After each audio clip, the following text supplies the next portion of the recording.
Stop everything for a moment, and do not take this lightly, because what you are about to enter is not a story meant for casual listening or entertainment. This is heavy, dark, suffocating truth wrapped in fiction, the kind that crawls under the skin and refuses to leave. If you stay, understand one thing very clearly: you are choosing to step inside a mind that has seen too much, inside a world where safety is not a promise and innocence does not exist anymore. So stay only if you are ready to feel the weight of danger breathing in every word, because once this begins, there is no comfortable exit, only deeper corridors of fear and shadow. He always believed his city was safe. People laughed here, children played, streets carried warmth during sunlight and gentle silence during night. But the night does not always come to rest. Sometimes the night comes to hunt. That evening felt strangely quiet, a kind of quiet that does not give peace, a quiet that presses against the lungs and makes breathing feel like effort. He was walking home, not afraid, not curious, just drifting through routine thoughts, when something invisible reached out and touched his awareness. A feeling without sound, a presence without face. Something was wrong.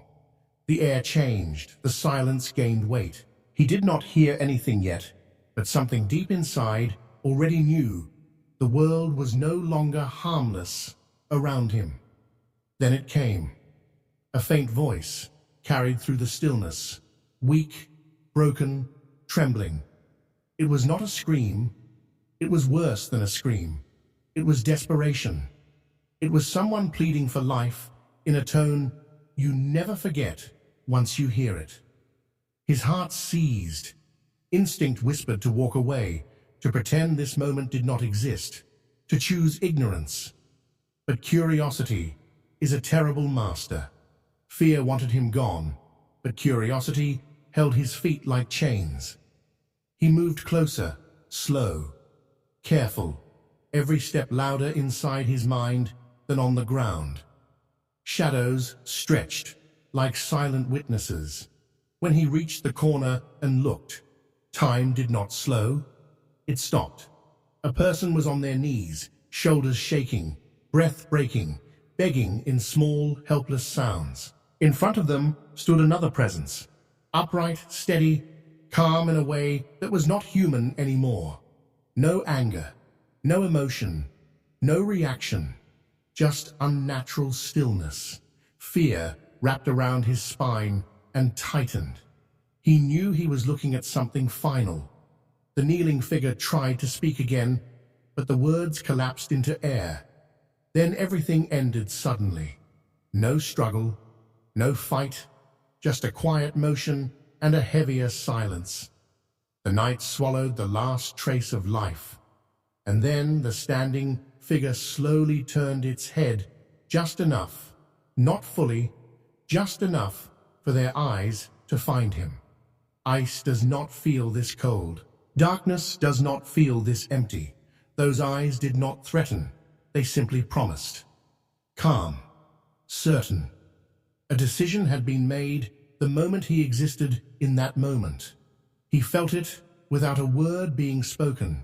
He did not matter before, but now he did. He mattered in the worst possible way. He tried to run, but the ground felt like water.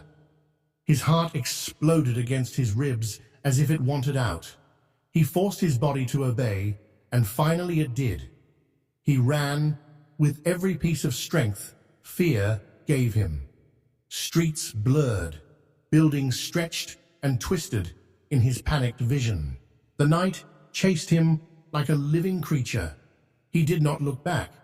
He knew if he saw those eyes again, his mind would break. He slammed his door closed, locked it, pressed his body against it, shaking. Silence again. Heavy, intelligent, watching. He tried to rationalize, to convince himself the mind exaggerates under fear, that maybe it was not what it looked like, that maybe survival imagination shapes lies. But deep down, truth sat silently. He had seen something he was never supposed to see. He was not safe anymore. He did not sleep. Shadows seemed to breathe. Every creak sounded like footsteps. Every shift of the wind sounded like someone whispering outside his door. Morning arrived, pretending the world was normal, but normal was dead for him now. He walked outside with the feeling of being watched, stitched into his skin. People laughed. People talked. Life played pretend. But someone was watching. He felt eyes before he found them. In a crowded place, faces blur, but one pair of eyes never blurs. Calm, focused, cold. Not curious, not surprised, recognizing, studying, confirming. Not a stranger discovering him, but a hunter acknowledging a target. His body froze. He looked away, looked back. The face was gone. No movement, no departure. Just absence, like they were never there. Silence lies. He went home early, fear slowly turning into paranoia. Paranoia slowly turning into certainty. When he reached his house, the world around his door felt touched. The space carried intrusion. He opened his door slowly. Everything looked the same. That is what made it worse. Real danger does not scream. Real danger smiles quietly and waits. Then he saw it. Something small, something ordinary, something he did not own, something placed with intent, not by accident, not by chance. He stared at it, not touching, not moving, heart sinking with understanding. Someone had been inside his sanctuary. Someone walked into his private life without permission, without force, without leaving damage. They did not come to harm him yet. They came to tell him something. They came to speak without words. A message carved in presence. We know you. We saw you. You do not belong to yourself anymore. His breath broke. He backed away slowly, although there was nowhere to go. His home no longer belonged to him. The walls watched. The ceiling listened. Every space inside carried the weight of invisible footsteps. He tried to call someone, then stopped. What would he say? Who would believe him? There were no witnesses, no proof, only terror. Night returned with cruelty. He sat awake again, lights on, staring at the door. Then came the sound, soft, gentle, a knock that did not ask entry. A knock that simply reminded him life outside still held him in its grip. He did not move. The knock came again, softer this time, almost polite. Then silence, long silence. He waited, breath held, every muscle rigid. Hours passed. Finally, exhaustion forced his eyelids down. He woke up, and everything seemed normal. Until he noticed what changed. Something subtle was displaced. Not stolen, not destroyed. Just moved, touched, rearranged by hands that wanted him to know they could do anything they wanted whenever they wanted. His life was no longer his. His fear belonged to them. Days blurred. Sleep disappeared. Voices of imagination began whispering, but he knew they were not imagination. He felt watched constantly. Reflections in windows held shapes slightly too still. Shadows behind him lingered just a second too long. Sometimes he heard faint footsteps behind him, but every time he turned, there was emptiness. Then, one day, a stranger sat beside him in silence, not close enough to be suspicious, close enough to control his air. Without looking at him, the stranger spoke in a voice that sounded like someone who never hurried and never doubted. You should have walked away. You should have let the night do what the night was meant to do. But you stayed, you saw. And when someone sees something that belongs to the dark takes them too. He wanted to speak, but his throat locked. The stranger continued softly, almost kindly. Nothing will hurt you yet. That would be too easy. You will breathe. You will live. But you will never feel safe again. You will never belong to peace again. Every place you think is protection will become fragile. And the worst part is, you will never know when the final moment comes. That is the punishment for seeing truth meant to remain hidden. The stranger stood up and walked away into a crowd that swallowed him like water swallowing a drop of ink. He sat there, unable to move, unable to think, aware of one chilling reality that wrapped itself around his soul. He was not being hunted for death. He was being hunted for fear. Slow, patient, unending. Every day from then on became a prison. He stopped trusting doors. He stopped trusting walls. He stopped trusting light. He lived knowing his existence was no longer his. Somewhere out there, people, or something beyond simple people, controlled the rhythm of his terror. They did not rush. They enjoyed watching him unravel. And the worst part was not knowing who they were. The worst part was knowing they always knew where he was. And that meant there was no escape. Not tomorrow, not ever. Because once darkness marks you, it does not chase you loudly. It walks behind you quietly and waits for the perfect moment to close its hand around your life. He began to understand something strange about fear. It does not always scream. Sometimes it simply sits beside you like a quiet companion, breathing with you, whispering in your ear without sound. He learned how fear can grow even when nothing happens. Silence itself became an enemy. Calm moments felt like traps. Peace felt like a trick the world was playing with him. Every normal day was just a carefully wrapped threat, waiting to unfold its real shape. He stopped trusting people. Every smile looked suspicious. Every friendly face looked like a mask. Crowds felt like cages. Empty streets felt like graves. He was trapped between both. When he stayed inside, the house felt invaded. When he stepped outside, the world felt dangerous. There was no safe place left for him anymore. But the worst part was how organized the terror felt. Nothing happened by accident. Every moment felt planned.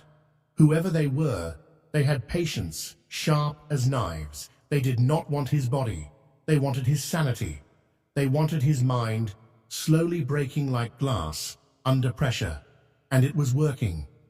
He stopped sleeping regularly. When sleep did come, it came like a violent storm. Dreams did not feel like dreams. They felt like messages. He saw corridors with no doors. He saw shadows standing still while the world moved. Sometimes in his dreams, he saw the eyes from that night. Calm, certain, watching, not angry, not emotional, just waiting for something inevitable to come. Then one night he woke up and realized something chilling. He had not locked his door. He was absolutely sure he had locked it earlier. He remembered doing it carefully, but now it was slightly open, a narrow gap, just enough to remind him of something.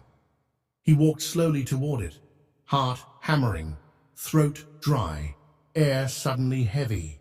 He placed his hand on the door, but did not close it immediately. There was something even more frightening than the open door. The silence beyond it felt aware. The hallway seemed to hold breath. Something or someone had been there. Maybe still was. Or maybe the real terror was that they had already left and he had never known. He closed the door gently and backed away. There was nothing to scream about, nothing to prove, no broken lock, no forced entry, nothing stolen. Nothing destroyed, just a message, whispered by reality itself. They could walk into his life whenever they wanted. They did not need violence. The knowledge was violence enough. Days passed like shadows slipping across the ground. He stopped counting them because time lost meaning. Fear does not follow clocks. It follows breath. It follows heartbeat. It follows thought. Every time he tried to calm himself with logic, something subtle would happen to destroy the illusion of safety again.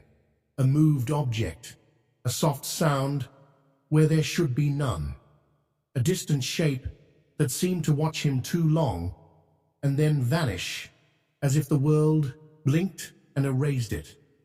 And then something changed. It was late evening. He was sitting alone in his living space, lights on, mind exhausted from racing thoughts, when his phone rang. He stared at it. No name, no saved contact, just a call.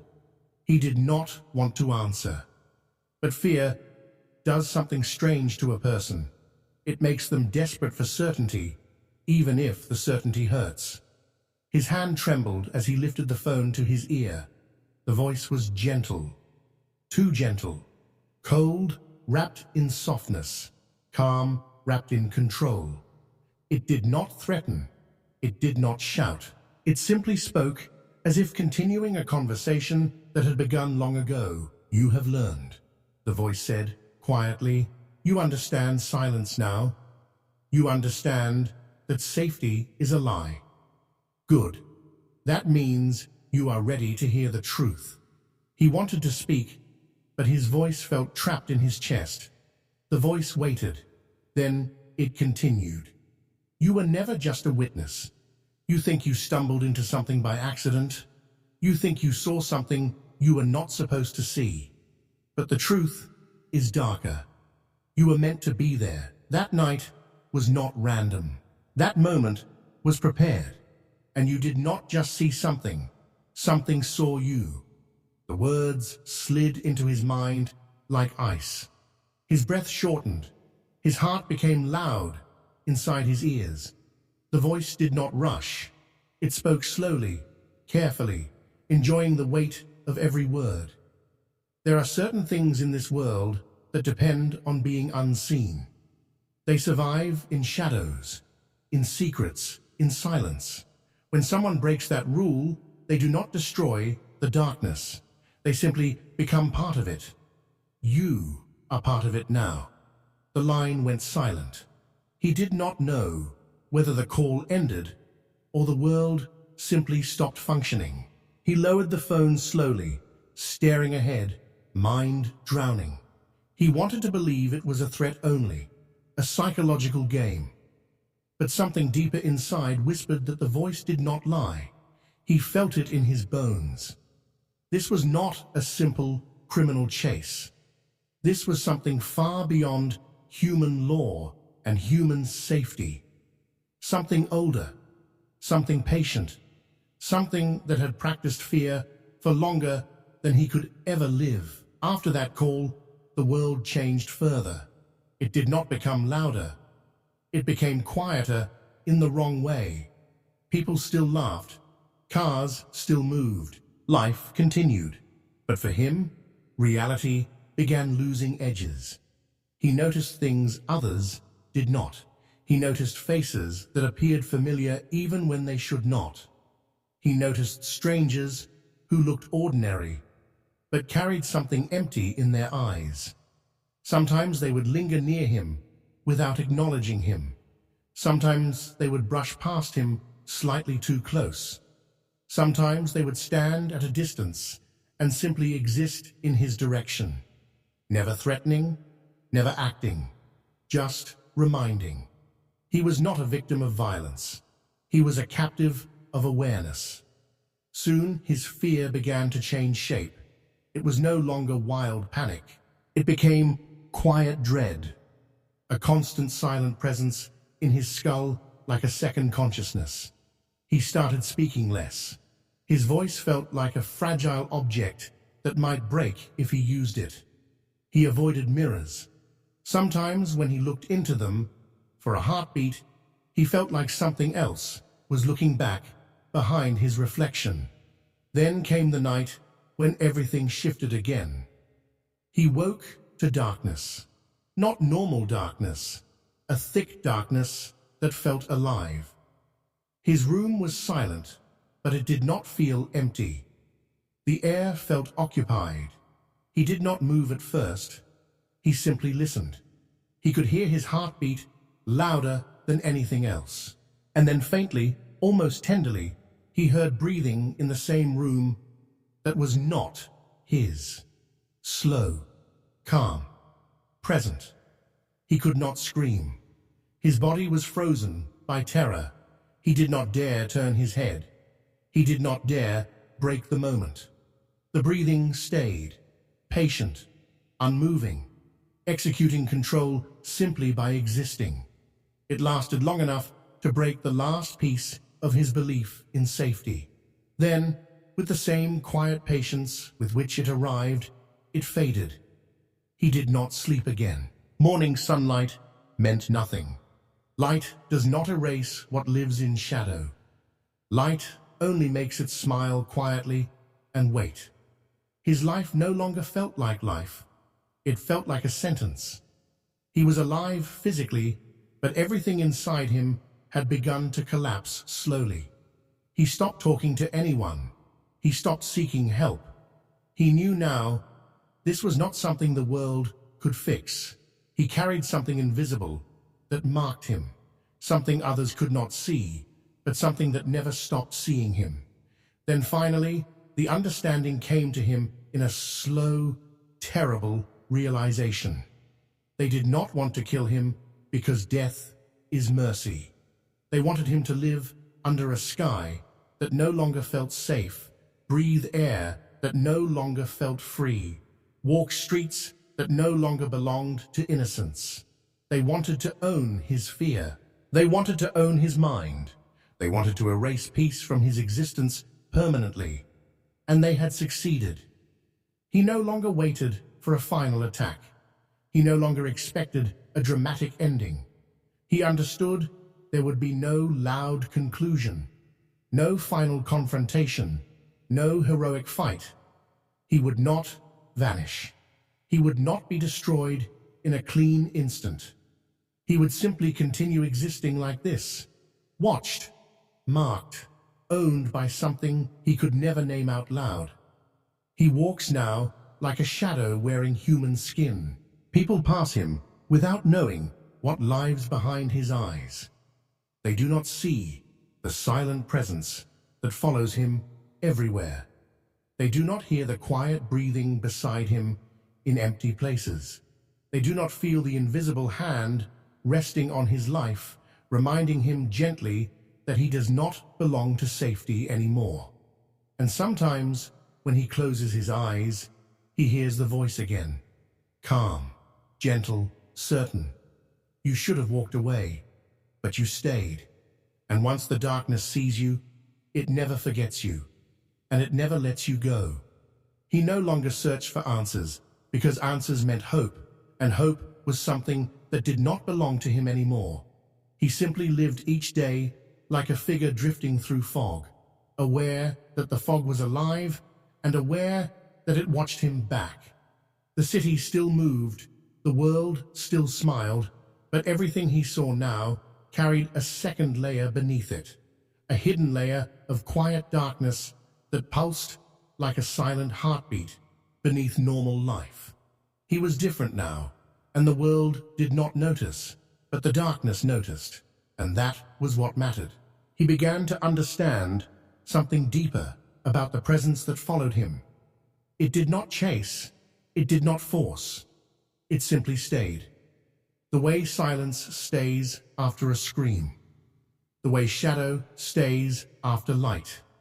It had woven itself into the rhythm of his existence so completely that fear became less of a reaction and more of a condition. It was no longer something that happened to him. It was something he lived inside. One afternoon, he was sitting alone in a public place, surrounded by the noise of life, yet he felt more isolated than someone buried underground. People around him were talking, laughing, complaining, living unaware lives, but there was a weight around him, a radius of air that did not belong to the rest of reality. He felt eyes again, the same kind of eyes that did not look at him as a person, but observed him like an object under a calm experiment. He did not turn his head. He did not need to. He already knew. The feeling grew stronger, pressing against his thoughts. It felt like the world around him faded slightly, leaving only that watchful awareness floating near him. He stood slowly, as if sudden movement might provoke something he could not fight, and he walked away. Not hurried, not panicked. Controlled fear had become discipline. He could feel it following. Not in footsteps, in presence. He returned home before the evening and locked the door, even though he knew locks no longer meant protection. He sat in silence for a long time, staring at nothing, thinking about everything. Eventually, a realization formed in his mind like a slow storm. If they wanted him gone, he would have vanished long ago. If they wanted to destroy him, it would have happened already. They were not waiting for a moment. They were creating a lifetime. He felt something break quietly inside him. Not loudly, not dramatically, just a soft internal tearing. A surrender, not of body, but of spirit. He did not cry. Fear had moved beyond tears. He simply accepted that normal life was forever out of reach now.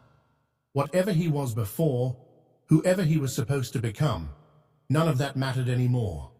He belonged to a different path now, one marked by something ancient and unseen and mercilessly patient. The days that followed became stranger. He began noticing small details others never registered. A slight delay in a stranger looking away. A face in a crowd appearing too often to be coincidence. Shapes standing a little too still at the edges of places. Shadows that did not behave naturally when glanced at too quickly. He wondered whether he was losing his mind or discovering truth that sanity was never designed to handle. Sometimes at night, when the world went silent and the darkness in his room thickened, he could feel it more clearly. That other presence, not violent, not chaotic, simply there, like breath behind him, like a figure standing near him in the dark, waiting without impatience. He never turned around. He did not need to see it to know it was real. Some things are proven not by sight, but by the heaviness of existence itself. Then came the night that removed the last thin thread of denial left inside him. He woke not because of sound, but because of awareness. The room was dark, but he could sense shape in the darkness that did not belong to furniture, or walls, or shadow. Something stood in the corner, not moving, not approaching, just existing inside his space. He could feel attention, not curiosity, not rage, a measured gaze studying him as if confirming progress. He did not breathe for a moment. His heartbeat thundered in his ears, and yet the presence remained eerily calm. Minutes passed like hours. His body screamed to react, but his mind stayed frozen between terror and surrender. Then the presence shifted, not stepping forward, not touching him, but changing the air as if leaning closer without moving. He felt cold brush against his skin, like thought turned into temperature. A silent message filled the room without words. You are not free. You will never be free. Then the air lightened again. The heaviness thinned. The presence faded slowly instead of vanishing completely, like something slipping backward into deeper darkness where it belonged. He did not move for a long time after that. When morning finally came, sunlight felt like a shallow illusion, barely strong enough to hide what he now knew deeply.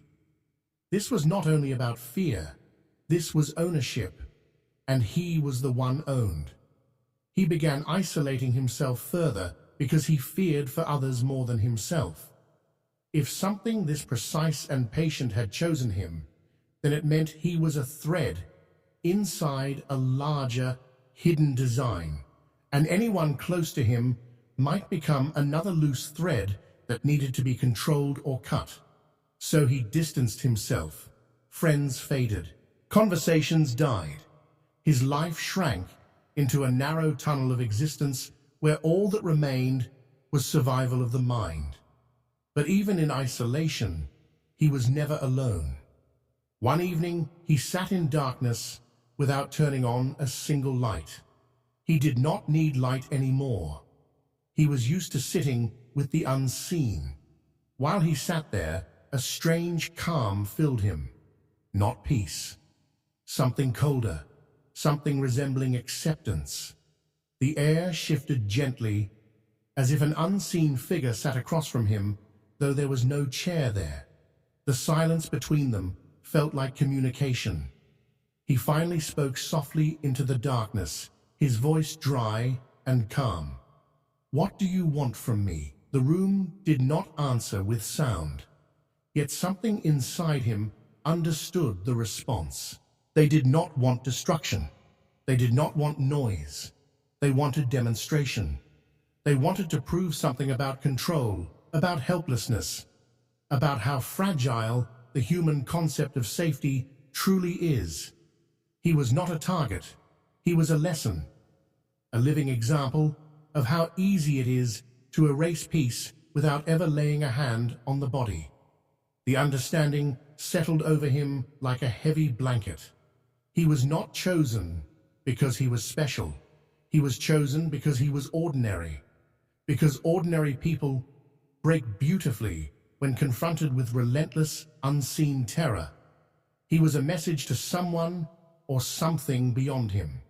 Proof that control could exist without sound, without blood, without visible chains. And he realized something colder than fear itself. They would never stop. Because their goal was not a moment. Their goal was his entire existence.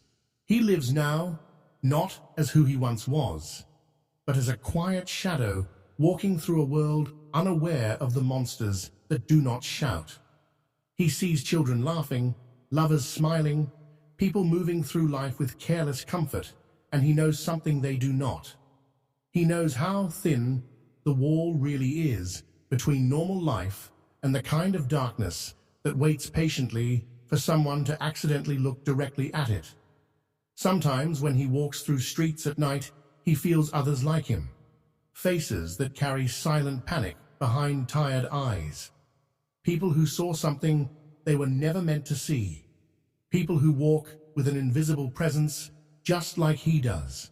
None of them speak. None of them acknowledge each other. But when their eyes meet for a second, there is recognition. They are marked too. And somewhere beyond the edges of human understanding, something watches them all with calm satisfaction. He will continue breathing. He will continue moving. But peace is gone. Sleep is a stranger. Safety is a myth. And the presence walks with him always, quiet and patient, reminding him with every step that once the darkness claims someone, it does not need chains or cages. It only needs time.